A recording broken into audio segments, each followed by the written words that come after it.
Namaskar, I'm Ashok Vyas, and I take this opportunity of welcoming Padma Shri Dr. Sudhir Parikh to this week's special show. Namaskar, Dr. Sahab. Welcome.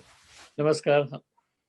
So, Dr. Sahab, what do you think is the most important thing that is on your mind with respect to America today?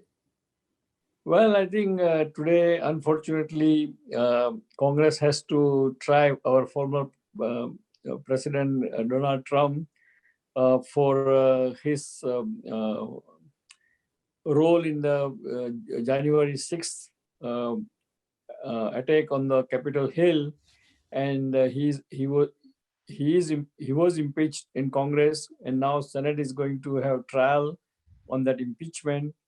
And let's see what happens, how trial goes. uh, it, it, sh- uh, it, it should not go very partisan. The right thing has to be, and right accountability has to be established somehow, and we'll see what happens. But I mean, my guess is probably he will be acquitted because there is not enough votes for with the Democrats, which you need 67 votes to convict the former president. I think what you said was also echoed by President Biden earlier, and yet the party, Democratic Party, decided to go ahead with it. What do you think is the mindset behind this initiative once again? Well, I think, see, the Biden won the election, and also after election, he always keep reminding people that he would like to unite the country. So, in order to keep that goal in the mind, of course, everybody has to have some kind of accountability. So, instead of impeachment and trial, if they would have censured the former president for whatever role he played, and uh, do whatever punishment they think right, then it would be probably a majority of the two-third majority would have voted for that. But now it becomes kind of political tug of war, and so it becomes kind of prestige issue for Democratic Party and prestige issue for the Republican Party, and therefore I think all this thing will end up becoming more like a tamasa than really impeachment trial. So you have said tamasha, and that is probably very close to word theater, which is what President Trump's lawyer have said that this is unconstitutional political theater. So talking about this theatrical element, there will be over 16 hours of speeches from both sides, and they will have their arguments. But Dr. Saab, at the end of the day, it becomes how you interpret the words that we will fight like hell. Essentially, this kind of expression was used by President Trump. So, No, I know it's a very unfortunate and unacceptable kind of certain, but then there is a argument again both side, So, but that's why I'm saying that the president, usually the impeachment is meant to remove the president for his wrongdoing, but here the president is already gone.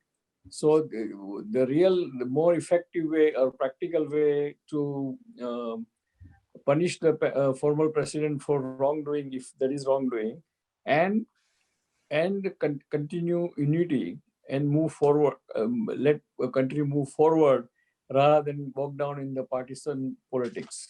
absolutely. And as President Biden and his team has criticized President Trump's approach towards measures to counter challenge of COVID-19, now with themselves taking care of the affairs, there's been some changes.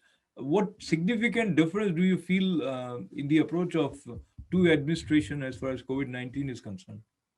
I think they are trying to, I mean, vaccine is there now. There are more than two vaccine available in next week.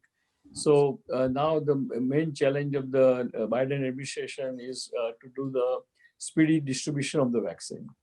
As long, I mean, if they can do the speedy distribution right now, still there is a bottleneck in the distribution of the vaccine. If you do that, and if they supply the vaccine to the doctors' offices or in the pharmacies where anybody can walk in and get the vaccine, that's only way to cover a large number of population, 70% to 80% of the population within next couple of months. And that way it should go. And there are some reports, Dr. Saab, that overall we will have to figure out a way to live with COVID-19 like some other diseases we have. It is not going to go away completely. What do you feel about whether Yeah, I we? mean, obviously, COVID virus is not going to go away completely, like any other virus. I mean, like, look at the influenza virus, right? Still, every year we take the flu vaccine, right? And we have to deal with the flu season every year. The same thing we have to deal with the COVID season every year, and we have to have vaccine every year because all the viruses always they mutate and creates a new strain, and so every year you have to get vaccination against the new strain. And that should be just like any other vaccine. We take mumps vaccine, we take measles vaccine, we take shingles vaccine, we take pneumonia vaccine. So one more vaccine we should, that's part of our life. And that's the way you should look at it, not as look at it as a, this is something more different than any other viral disease. And as long as a vaccine is available and people participate in that and take the vaccine every year, then life becomes close to normal life. So, talking about normalcy and need to have enough of money to survive, stimulation package with $1.9 trillion passed by Biden administration. Uh, but there again, the polarization was clearly evident, and the final vote by Vice President, I think, made it happen. And your take on this overall new stimulation? Yeah, I think new stimulation package was needed. Is needed badly for unemployed people. Those who are almost 7 to 10 million people are unemployed. People, those who are in the lower strata of the society, and they all needed immediate help. Plus, the small businesses needs immediate help, like a restaurant, motel business, airline business, travel business. All those businesses does need some help. And I think this stimulus package is welcome package, and I'm very glad that new administration is putting forward and moving forward with the new stimulus package. I would Uh, like to congratulate them for that. Another area where Biden administration is going different than President Trump's leadership is with respect to United Nations Human Rights Council. Now, after 3 years, when former President Donald Trump withdrew uh, over what was said that bias against Israel and a lack of reform in the United Nations Human Rights Council, now US has started re-engaging with it. And how do you look at this shift in the policy with respect to human rights council? I think this policy towards the Human Rights Council is a very welcome move. Doesn't matter how imperfect any council, particularly the Human Rights Council or WHO, we have to be part of it in order to improve it. And I think that's why I think the it's a if you do not be part of it, then there is no chance, no way you can improve it. So in order to improve it, you should USA should be part of it, because USA is a very important financially and otherwise power in the world. Absolutely. And another important area which I would seek your insight on relates to telephonic conversation between Indian Prime Minister Narendra Modi and US President Joe Biden. Um, how do you see the basic statement, or rather the details of the transcript which was released? Um, looks like they are moving with sort of cooperation for each other at heart. Yes, yes, that is expected because these are the two largest and oldest democracy we are talking about. So it doesn't matter. Change of administration should not make any difference between two democracies because after all, uh, at diplomatic level, you have to see everything in the long, long term, its impact and its value and its importance. So I don't expect any changes between the U.S.-India relation, and I'm sure U.S.-India relation will be more stronger during Biden administration, hopefully, and that helps both countries, India as well as USA.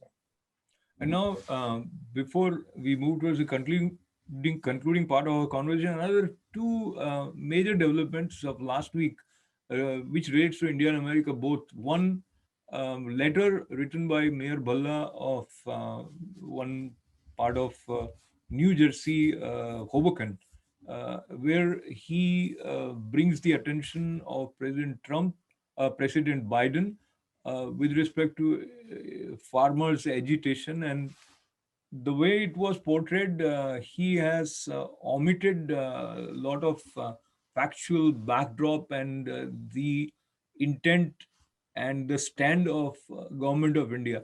Do you think Indian American community should bring that to the attention of mayor as well as president?